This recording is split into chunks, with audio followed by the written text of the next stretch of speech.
কিছু লোকজন আমাদের চারপাশে সবসময় থাকে, যারা আমরা যারা পুরাণ মহাভারত নিয়ে চর্চা করি তাদেরকে এসে বলে, আচ্ছা এগুলো কি সব হিস্ট্রি, এগুলো কি সব ইতিহাস, নাকি এগুলো শুধুই গল্প?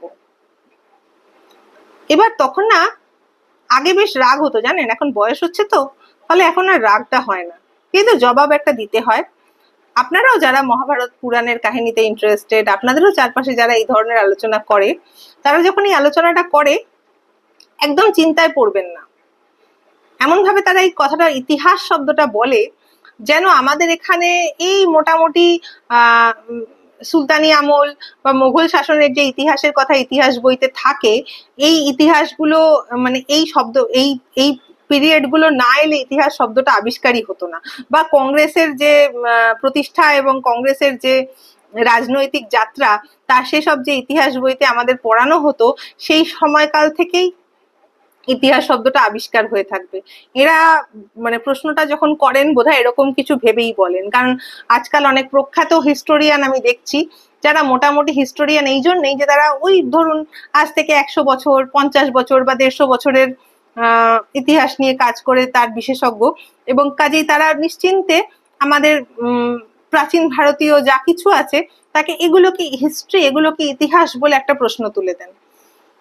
তাদেরকে বলবেন যে ইতিহাস শব্দটাই থাকতো না যদি না বেদব্যাস মহাভারত রচনা করতেন। ইতিহাস শব্দটাই আসতো না। বেদব্যাস প্রথম মহাভারতের আদি পর্বে মহাভারত রচনা সম্পর্কে বলেছিলেন যে আমি যা রচনা করছি তা হলো ইতিহাস, ইতিহাসম ইদম পুণ্যম।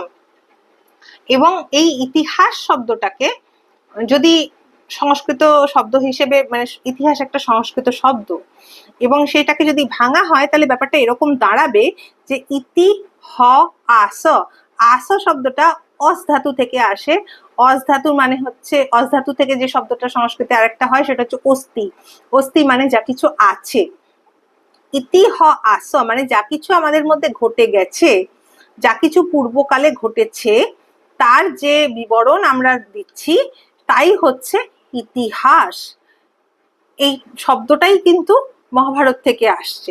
ফলে এই 100 বছর, 200 বছর, 500 বছরের ইতিহাস চর্চা করা মানুষরা যখন আপনাকে পুরাণ ইতিহাসের কথা বলতে আসবে, তখন তাদেরকে বলবেন যে ইতিহাস শব্দটাই থাকতো না যদি না ব্যাস মহাভারতে ইতিহাস শব্দটা লিখতেন।